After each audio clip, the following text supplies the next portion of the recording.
Hello, कैसे हैं आप सब। Welcome to all. I hope सब ठीक होगा, बेहतर होगा, अच्छे से पढ़ रहे होंगे आप सब और टॉपिक्स का अच्छे से रिवीजन कर रहे होंगे। जैसे कि यहाँ पे आप देख पा रहे हैं नॉन फाइनाइट्स या डबल पार्ट्स ऑफ स्पीच। आप तो समझ ही गए होंगे कि आज का टॉपिक क्या होने वाला है। बहुत ही अच्छा और इम्पोर्टेंट टॉपिक है जिसका नाम है नॉन फाइनाइट्स। नॉन फाइनाइट्स होता क्या है, नॉन फाइनाइट्स कैसे काम करता है, नॉन फाइनाइट्स को कौन कौन से और नाम से जाना जाता है, नॉन फाइनाइट्स के अंतर्गत कौन कौन से और भी पॉइंट्स आते हैं, ये सब चीजें आज के क्लास में इंक्लूड होगी। और आज की क्लास हम लोग नॉन फाइनाइट्स की करेंगे। जैसा कि पिछले क्लासेज में हम सब ने डिग्री पढ़ा, डिग्री के पहले हम सभी ने कंजक्शंस पढ़े, कनेक्टर्स पढ़े, क्लॉजेस पढ़े, वॉइस पढ़े, नरेशन पढ़े, टेंसेस पढ़े, बहुत सारे टॉपिक्स जो कि हम लोगों के ग्रामर के कंप्लीट हो चुके हैं। आज की क्लास में हम लोग नॉन फाइनाइट वर्ड्स को पढ़ेंगे। नॉन फाइनाइट्स क्या है, किसके अंतर्गत आता है, सबसे पहले उसको जानेंगे। जैसा कि हम सभी वर्ब पढ़ चुके हैं, वर्ब सभी बच्चे जानते हैं। अब वर्ब कितने प्रकार का होता है, वर्ब क्या होता है, तो बहुत से विद्यार्थी कहेंगे finite verb, non finite verb, infinitive verb, gerund verb, regular verb, irregular verb या वर्ब के फॉर्म्स यूज करने लगेंगे। तो जैसा कि वर्ब का ही एक प्रकार होता है फाइनाइट और एक होता है नॉन फाइनाइट। तो हम लोग वर्ब को तो पढ़ेंगे लेकिन उसके पहले हम लोग नॉन फाइनाइट को जानेंगे। नॉन फाइनाइट वर्ब क्यों इम्पोर्टेंट है और नॉन फाइनाइट्स होता क्या है, एग्जाम में कैसे क्वेश्चन पूछे जाते हैं। तो नॉन फाइनाइट्स हमारा वर्ब का ही एक पार्ट है। वर्ब दो प्रकार के होते हैं, एक होता है फाइनाइट वर्ब और दूसरा होता है नॉन फाइनाइट वर्ब। तो फाइनाइट वर्ब क्या होता है और नॉन फाइनाइट वर्ब क्या होता है। फाइनाइट वर्ब वो होता है जो अपने सब्जेक्ट के नंबर, पर्सन, जेंडर के अनुसार चेंज हो जाए, वो फाइनाइट वर्ब कहलाता है। और जो वर्ब अपने नंबर, पर्सन, जेंडर के अनुसार न चेंज हो, जैसा लिखा जाए वैसे ही वो हूबहू बना रहे, वो नॉन फाइनाइट वर्ब कहलाता है या नॉन फाइनाइट्स कहलाता है। फाइनाइट वर्ब एक ही तरीके से कार्य करता है, बट नॉन फाइनाइट्स वर्ब जो होते हैं या नॉन फाइनाइट्स जो होते हैं वे दो तरीके से कार्य करते हैं। एक तो सेंटेंस में वो वर्ब की तरह कार्य करेंगे, एक्शन की तरह उनका डिनोशन होगा, लेकिन दूसरा ये या तो नाउन बन के आ जाएंगे या तो ये एडजेक्टिव बन के आ जाएंगे। रहेंगे तो ये एग्जैक्टली वर्ब ही, लेकिन इनका रूप, इनका कार्य बदल जाएगा। देखने में ये वर्ब की तरह ही लगेंगे, लेकिन जब आप इनको पार्ट्स ऑफ स्पीच के अकॉर्डिंग डिफाइन करेंगे तो ये या तो वर्ब एडजेक्टिव की तरह कार्य करते नजर आएंगे और या ये नजर आएंगे नाउन की तरह कार्य करते हुए। तो जैसा कि हम सभी देख लिए हैं नॉन फाइनाइट्स, जिसको डबल पार्ट्स ऑफ स्पीच कहते हैं। डबल पार्ट्स ऑफ स्पीच क्यों कहते हैं, क्योंकि ये एक तो वर्ब होते हैं और दूसरा कहीं ना कहीं ये नाउन बन जाते हैं, कभी ये एडजेक्टिव बन जाते हैं, तो इनका रूप दो हो जाता है। और वर्ब और adjective, noun, pronoun, adverb, conjunction, preposition, interjection, ये सारे पार्ट्स ऑफ स्पीच के ही पार्ट कहलाते हैं। इसलिए ये दो प्रकार से कार्य करते हैं, एक नाउन का कार्य, एडजेक्टिव का कार्य, और एग्जैक्टली ये एक वर्ब होते हैं, इसलिए इनको डबल पार्ट्स ऑफ स्पीच कहा जाता है। जैसा कि हम लोगों ने डायग्राम में पढ़ रखा है, देख लिया है, थ्री टाइप्स के ये होते हैं, तीन तरीके से। एक होता है इन्फिनिटिव, दूसरा इसका प्रकार होता है जीरंड। जीरंड को वर्बल नाउन भी कहते हैं। टीजीटी के एग्जाम में आया था जीरंड का दूसरा नाम क्या है, तो इस तरीके से आ जाता है, या नॉन फाइनाइट्स का दूसरा नाम क्या है, तो ये जीरंड है जो कि वर्बल नाउन कहलाता है और ये हमारे सेंटेंस में एज अ नाउन कार्य करता है। रहेगा तो ये वर्ब ही, लेकिन नाउन की तरह कार्य करेगा। कैसे, आगे हम इसको समझेंगे अभी। और ये तीसरा इसका प्रकार होता है पार्टिसिपल। पार्टिसिपल एडजेक्टिव के रूप में आता है और एडजेक्टिव के साथ कोई ना कोई नाउन रहेगा, इसलिए ये पार्टिसिपल एडजेक्टिव की तरह कार्य करेगा। तो जब हमेशा ध्यान रखना है वर्ब अपने बेस फॉर्म में हो, टू के साथ ऐड हो या विदाउट टू हो, तो उसको इन्फिनिटिव कहा जाता है। और जब वर्ब अपने बेस फॉर्म में ना हो करके आईएनजी फॉर्म में हो और as a object, as a subject कार्य करे, नाउन की तरह कार्य करे, तो वो जीरंड कहलाता है या वर्बल नाउन कहलाता है। और जब पार्टिसिपल यानी वर्ब एडजेक्टिव के रूप में आपका आईएनजी हो, व्हाइल प्लस आईएनजी हो, या बीइंग हो, या वर्ब थर्ड फॉर्म हो, having plus verb third form, having been plus verb third form, ऐसे रूप में हो तो उसको पार्टिसिपल कहते हैं। वन बाय वन समझने का प्रयास करेंगे। हमने बताया कि वर्ब नाउन की तरह कार्य करे, वर्ब एडजेक्टिव की तरह कार्य करे तो पार्टिसिपल कहलाएगा। और जीरंड जब आईएनजी के फॉर्म में तो वर्ब रहे लेकिन वो नाउन की तरह रहे तो वही वर्ब हमारा नाउन की तरह कार्य करेगा तो जीरंड कहलाएगा। लेकिन वही वर्ब आईएनजी की तरह रहे और एडजेक्टिव की तरह कार्य करे तो पार्टिसिपल कहलाएगा। देख लेंगे कैसे, देखिएगा।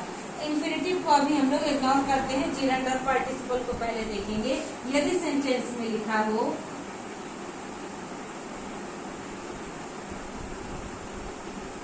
Walking is a good exercise, दूसरा लिखा हो while walking I saw you, I saw you drinking wine। ठीक है, अब देखेंगे हम सभी कैसे। यहाँ भी आईएनजी है, यहाँ भी आईएनजी है, यहाँ भी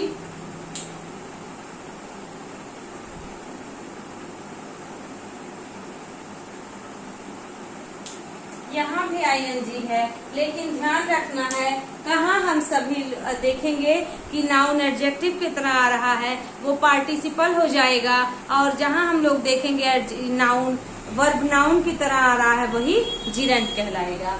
देखना है walking is a good exercise. तो आपने एक बार पढ़ा था वॉइस में कि जब आपको सब्जेक्ट ढूंढना हो तो आप क्या करते हैं, हु का यूज करते हैं। जब आपको सब्जेक्ट या ऑब्जेक्ट ढूंढना हो तो व्हाट का यूज करते हैं या whom का यूज करते हैं। तो आप व्हाट और whom का यूज करेंगे तो ऑब्जेक्ट और सब्जेक्ट मिल जाता है।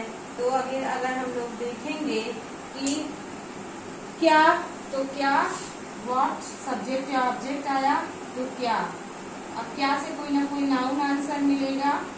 क्या गुड एक्सरसाइज या what is a good exercise, तो आंसर आएगा walking is a good exercise. टहलना एक अच्छा व्यायाम है। While walking I saw you, टहलते हुए मैंने तुम्हें देखा। तो आई देखिए एक प्रोनाउन है और आई के लिए ये वॉकिंग आईएनजी आया है तो ये एडजेक्टिव की तरह कार्य कर रहा है, और यहाँ पर ये नाउन की तरह कार्य कर रहा है। सब्जेक्ट के बाद देखिए तुरंत हेल्पिंग वर्ब आता है, I saw you drinking wine. तो क्या करते हुए मैंने तुम्हें देखा, आपको ऑब्जेक्ट मिल गया और ये जीरंड नाउन की तरह है क्योंकि सब्जेक्ट और ऑब्जेक्ट पे नाउन या प्रोनाउन ही आता है, एडजेक्टिव नहीं आ सकता, वर्ब नहीं आ सकता। लेकिन ये वर्ब बन गया नाउन, वर्ब तो है ही लेकिन ये नाउन की तरह कार्य कर रहा है इसलिए ये जीरंड कहलाएगा। यही वर्ब एडजेक्टिव की तरह यहाँ कार्य करता तो हम लोगों का ये पार्टिसिपल है। तो इसलिए वर्ब का बेस फॉर्म, वर्ब का फर्स्ट फॉर्म जिसको कहते हैं, सेकेंड फॉर्म, थर्ड फॉर्म और जीरंड फॉर्म या पार्टिसिपल फॉर्म उसको हम लोग कहते हैं। थर्ड फॉर्म को पार्टिसिपल फॉर्म कहते हैं और जीरंड फॉर्म या प्रेजेंट पार्टिसिपल आईएनजी को कहते हैं क्योंकि यहाँ पर आईएनजी और ये यहाँ भी आईएनजी एडजेक्टिव की तरह और यहाँ आईएनजी नाउन की तरह। तो ये हम लोग समझ लिए होंगे। कुछ और एक्सरसाइज हम लोग देख सकते हैं।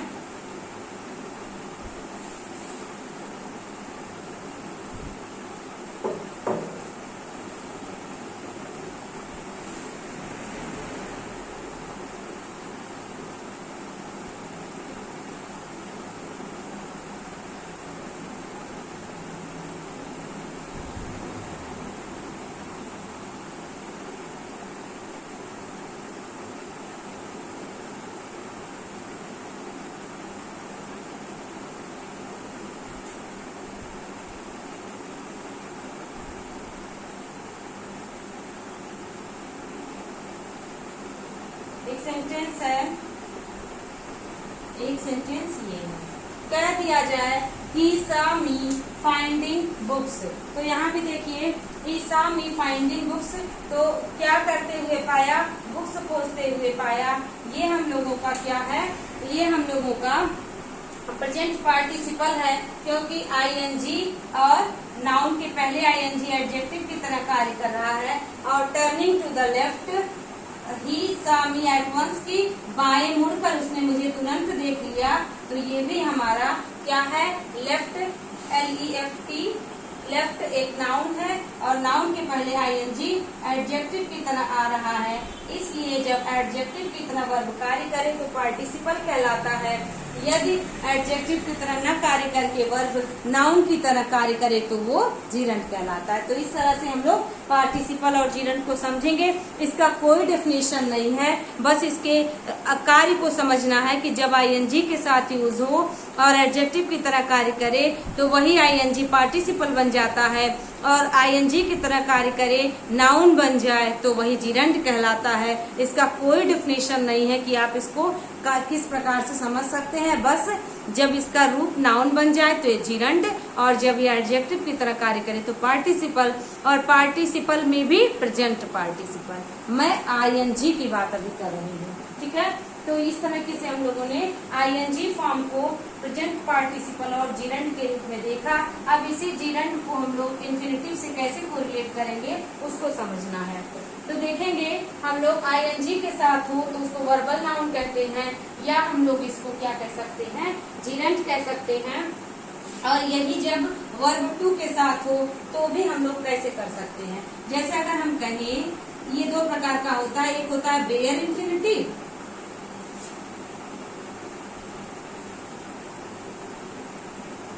और दूसरा होता है फुल इंफिनिटिव।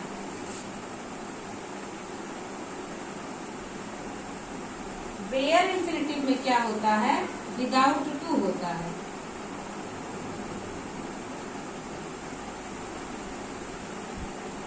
विदाउट टू होता है बेयर इंफिनिटिव में, और फुल इंफिनिटिव में क्या होता है, विथ टू। ठीक है, ये अंतर है विदाउट और with.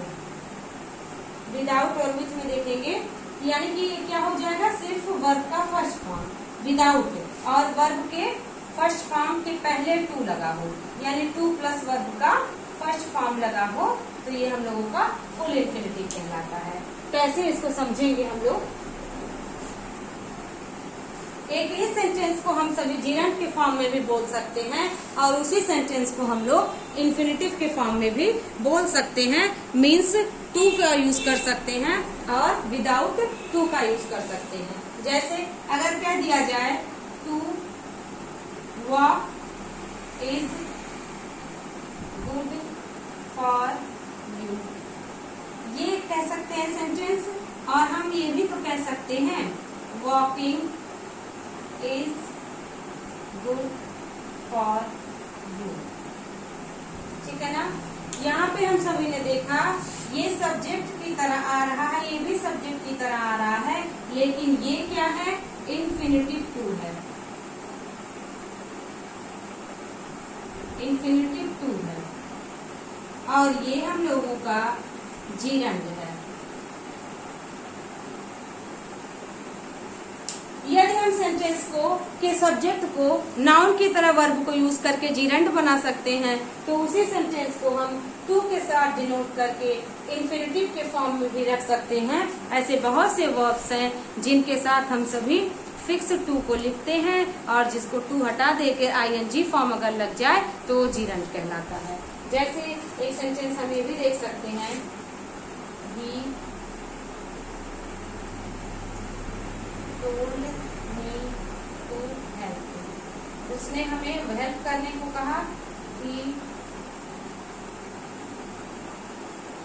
found me helping him, या helping, he found me helping, या he told me help, to help। तो यहाँ पे देखिए टू के साथ वर्ब का फर्स्ट फॉर्म इंफिनिटिव स्टाइल हो गई, और फाउंड के साथ आईएनजी, तो ये हम लोगों का जीरंड हो गया। इसका मतलब क्या, तो मदद करते हुए, या उसने मुझे मदद करते हुए पाया। या हम लोग कह सकते हैं ना कि he saw me steal purse, या he found me stealing purse. He found me stealing his purse. तो ये स्टीलिंग हम लोगों का जीरंड है, और अगर यहीं पे टू होता, to steal is not good. तो देखिए चोरी करना है ना, या स्टीलिंग इज नॉट गुड। चोरी करना दोनों बात सही है। यहाँ टू से आप बोल रहे हो तो इंफिनिटिव हो जाएगा, और यहाँ आईएनजी से बोल रहे हो और ये वर्ब नाउन की तरह कार्य कर रहा है, तो ये हमारा जीरंड कहलाएगा। बहुत ही इजी है और इम्पोर्टेंट है।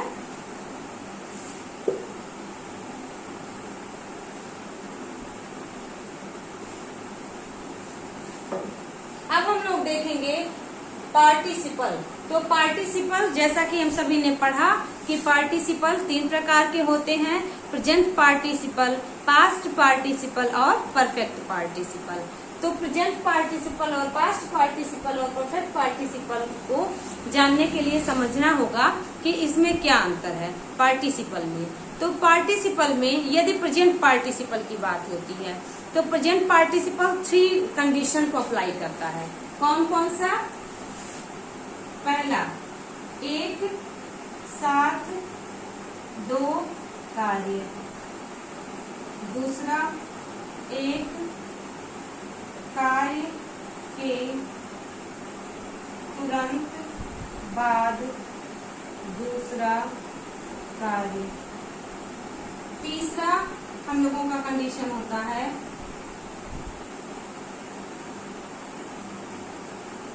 वर्ब की आवृत्ति। 3 कंडीशन अप्लाई होते हैं, 3 कंडीशंस, तब प्रेजेंट पार्टिसिपल होता है। इन तीनों कंडीशन में हम सभी को आईएनजी फॉर्म ही यूज करना है। और कैसे यूज करना है? As an adjective, as an adjective. इस प्रकार से 1 बाय 1 समझेंगे। तो आई होप आप यहाँ तक समझ चुके होंगे। अब हम लोग इसको डिटेल करते हैं।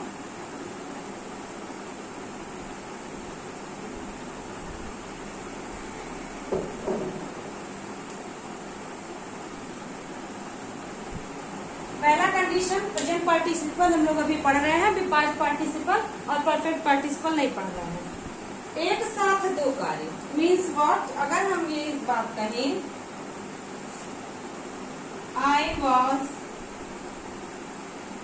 singing and you were dancing। एक साथ 2 कार्य, I was singing and you were dancing। दूसरा कंडीशन, एक कार्य के तुरंत बाद। अगर हम कहें I saw a lion, full stop, I fled away। I saw a lion, I fled away। तो क्या हुआ? मैंने एक लायन को देखा और मैं क्या? तुरंत भाग गया, भाग निकला। कि लायन देखने के बाद सोचा, समझा, फिर भागना स्टार्ट किया? बिल्कुल नहीं। It's natural condition. हम लोग तुरंत लायन को देखेंगे, तुरंत भागेंगे, ऐसा है तो हो जाएगा seeing a lion I fled away, है ना। देखिए सीइंग अ लायन, लायन एक नाउन है, नाउन के पहले सी और आईएनजी एडजेक्टिव की तरह कार्य कर रहा है, तो ये हम लोगों का प्रेजेंट पार्टिसिपल हुआ। I saw lion I fled away, तो मैंने शेर को देखा और मैं भाग लिया, यानी कि शेर को देखकर मैं भाग गया। इस तरीके से हम लोगों का ये प्रेजेंट पार्टिसिपल हो गया। I was singing and you were dancing means what? जब मैं गीत गा रहा था तब तुम नृत्य कर रहे थे इस सेंस में एक साथ दो कार्य, तो हम लोगों का ये पहला कंडीशन, दूसरा कंडीशन। और वर्ब की आवृत्ति कई बार हम सभी बोलते हैं, जाते जाते वह रुक गया, चलते चलते गिर पड़ा, खाते खाते सो गया, पढ़ते पढ़ते उठ गया, है ना। इस तरह से बोलते हैं ना कि बैठे बैठे सो गया, पढ़ते पढ़ते, बात करते करते चुप हो गया, बोलते बोलते गिर पड़ा। तो ये क्या हो रहा है, वर्ब की आवृत्ति हो रही है। ऐसे कंडीशन में हम सभी को क्या अप्लाई करना होगा, आईएनजी फॉर्म, लेकिन व्हाइल के साथ। कई बार लोग कहते हैं इसको बना के दिखाओ, तो ये हो जाएगा while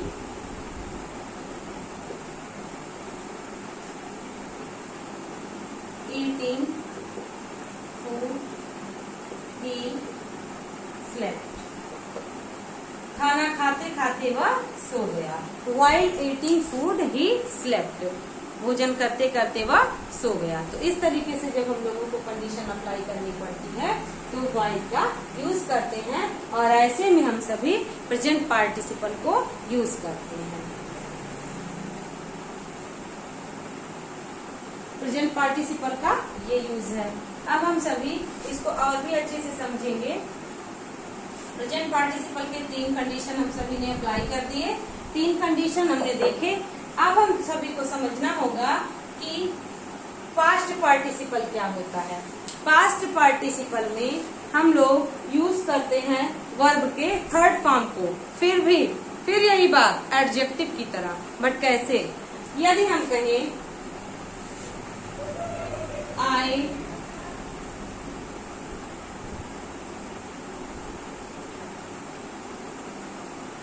lost my purse, I found it, I lost my purse, I found it, मैंने मेरा पर्स खो दिया था, मैं उसे पा गया। तो इसको हम क्या बोल सकते हैं, ऐसे ही तो बोल सकते हैं, I lost या I found my lost purse। तो अब ये क्या है, lost, lost वर्ब का थर्ड फॉर्म है। पर्स एक नाउन है, नाउन में के आगे ये एडजेक्टिव बन गया। इस सेंटेंस में मेन वर्ब तो फाउंड है, सब्जेक्ट वर्ब का सेकेंड फॉर्म, और ये सब ऑब्जेक्ट बन गए। परंतु देखिए ये नाउन पर्स है, पर्स के पहले वर्ब का थर्ड फॉर्म एडजेक्टिव की तरह आया, तो ये क्या कहलाया, ये कहलाया पास्ट पार्टिसिपल कहलाया। इट्स वेरी इजी, बहुत इंपॉर्टेंट है। अब यहाँ पे कह देता I found my losing purse, तो लॉसिंग गलत हो जाता, लॉस कह देता तब भी गलत हो जाता। जब तक वर्ब का थर्ड फॉर्म ना यूज करे, लॉस्ट जब तक ना यूज करे, तब तक हमारा सेंटेंस इनकरेक्ट है। और ऐसे सेंटेंसेस एग्जाम में आते हैं। और देखिए एक है ना, I found my lost child, तो देखिए चाइल्ड एक नाउन हो गया, और नाउन के पहले वर्ब का third form as an adjective की तरह कार्य कर रहा है, ठीक है ना, इस तरीके से। तो अब ये क्या है option, present participle, past participle, gerund या इन्फिनिटिव। तो ये क्या है, ये पास्ट पार्टिसिपल है। इस तरीके से हम सभी समझे लिए। और देख सकते हैं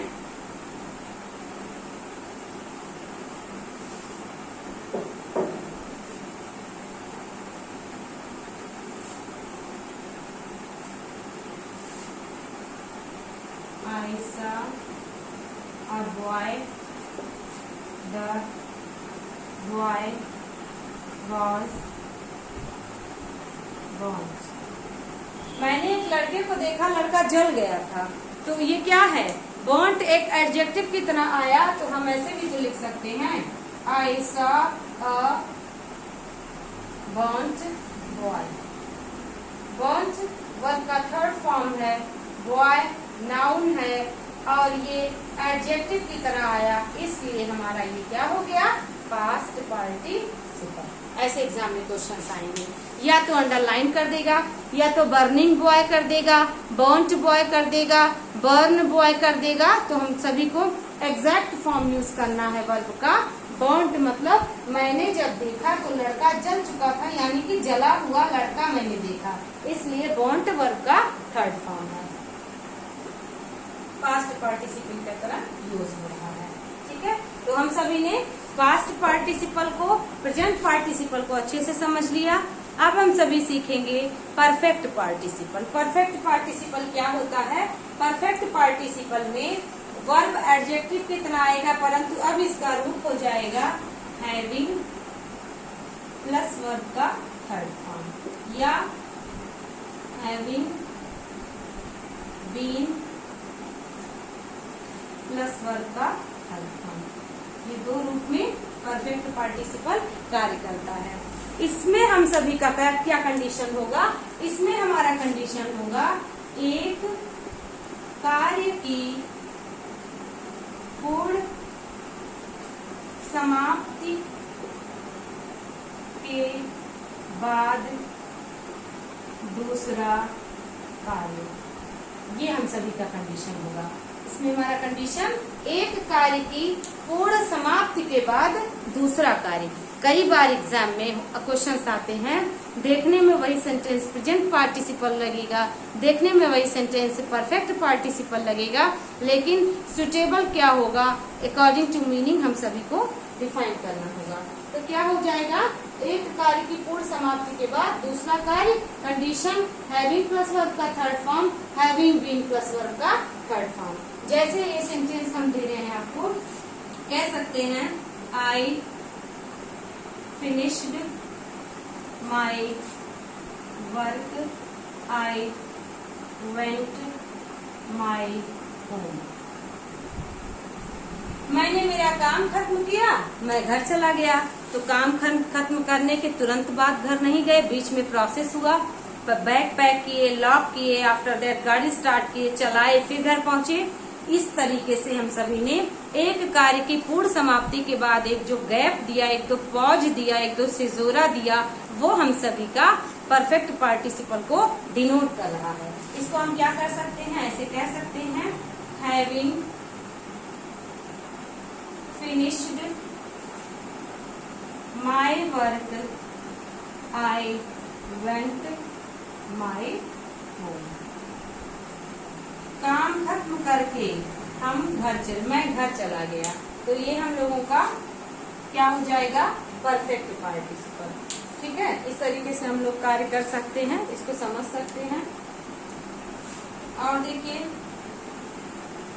माई ब्रदर स्कोल्डेड मी, आई, या कर सकते हैं इसको my brother scolded me, I did not reply. तो यहाँ पे देखिए ऐसे हो सकता है having been scolded my brother, I did not reply। ऐसे हो जाएगा। यानी कि कार्य हैविंग बीन कब लगेगा? जब दो सेंटेंस दिए हों, दोनों सेंटेंस के सब्जेक्ट अलग अलग हों तो हैविंग बीन लगेगा। अदरवाइज एक सेंटेंस और दूसरे सेंटेंस में दोनों सेंटेंस का सब्जेक्ट सेम हो तो हैविंग बीन नहीं लगेगा, सिर्फ हैविंग प्लस वर्ब का थर्ड फॉर्म लगेगा, हैविंग बीन नहीं लगाएंगे। अब हम लोग कुछ और मिसलेनियस एग्जाम्पल देखेंगे। तो क्या हम सभी रिवाइज किए? हम सभी ने सीखा कि जब नॉन फाइनाइट और फाइनाइट की बात आती है तो नॉन फाइनाइट वर्ब में हम सभी इसको कई प्रकार से करते हैं। इन्फिनिटिव और बेयर इन्फिनिटिव। इन्फिनिटिव में टू प्लस वर्ब का फर्स्ट फॉर्म और बेयर इन्फिनिटिव में विदाउट टू हम वर्ब का फर्स्ट फॉर्म यूज करेंगे। जीरंड में नाउन की तरह वर्ब काम करेगा, आईएनजी की तरह, ऑब्जेक्ट की तरह, वर्ब की तरह, प्रीपोजिशन की तरह, सब्जेक्ट की तरह, तो वो हम सभी का जीरंड कहलाएगा। और पार्टिसिपल तीन प्रकार से देखेंगे। इसमें से हम सभी ने प्रेजेंट पार्टिसिपल देखा, आईएनजी, इसकी 3 कंडीशंस थी। पहली कंडीशन एक कार्य के तुरंत बाद दूसरा कार्य, एक साथ 2 कार्य और वर्ब की आवृत्ति। फिर पास्ट पार्टिसिपल में हम सभी ने सीखा वर्ब का थर्ड फॉर्म हो, एडजेक्टिव की तरह कार्य करे, और परफेक्ट पार्टिसिपल में एक कार्य की पूर्ण समाप्ति के बाद दूसरा कार्य हो तो परफेक्ट पार्टिसिपल कहलाता है। उसमें हम सभी लोग परफेक्ट पार्टिसिपल में हैविंग प्लस वर्ब का थर्ड फॉर्म या हैविंग बीन प्लस वर्ब का थर्ड फॉर्म लगाते हैं। अब देखिएगा इसको कैसे समझना होगा ओवरऑल कि क्या एग्जैक्टली यूज होगा। इससे रिलेटेड कई सारे क्वेश्चंस भी एग्जाम में पूछे जाते हैं। यदि सेंटेंस में कह दे I turned to left, I found your address. I turned to left, I found your address. मैं बाएं मुड़ा और मैंने तुम्हारा एड्रेस पा लिया। तो इसको कैसे कर सकते हैं? पहला option to turn left, I found your address. दूसरा having turning left, I found your address. Turned left, I found your address, और turning to left, I found your address। और चौथा ऑप्शन आपको दे देगा having been turned left, I finding your address। Which one is correct? जो meaning भी complete करे और अपना पैटर्न भी न चेंज करे, जो कि नहीं होना चाहिए। Find out the answer. I turned to left, I found your address। पर इसको हम लोगों को ऑप्शन के अकॉर्डिंग चेंज करना है। First option, second, third and fourth. तो टू टर्न गलत हो गया क्योंकि इसका रूल है टू वर्ब का फर्स्ट फॉर्म, इसलिए ये गलत। हैविंग टर्निंग, हैविंग के बाद हमेशा थर्ड फॉर्म लगता है। इस तरीके से आपको एग्जाम में भी मिलेगा, ठीक है, इसको आप ध्यान से समझिएगा। Turning to left present participle verb first form, ING, एक कार्य के तुरंत बाद दूसरा कार्य। Having been turned left, to हटा दिया है, इसमें क्या हो जाएगा हैविंग बीन प्लस वर्ब का थर्ड फॉर्म। तो कौन सा हम लोगों का सही है? एक कार्य के तुरंत बाद दूसरा कार्य, बाएं मुड़ा और एड्रेस पा गया, थर्ड ऑप्शन हमारा करेक्ट आंसर है। तो इस तरीके से हम सभी ने सीखा कि किस प्रकार से पार्टिसिपल, इन्फिनिटिव और जीरंड के टॉपिक को अच्छे से पढ़ना है, इससे रिलेटेड क्वेश्चंस को समझना है।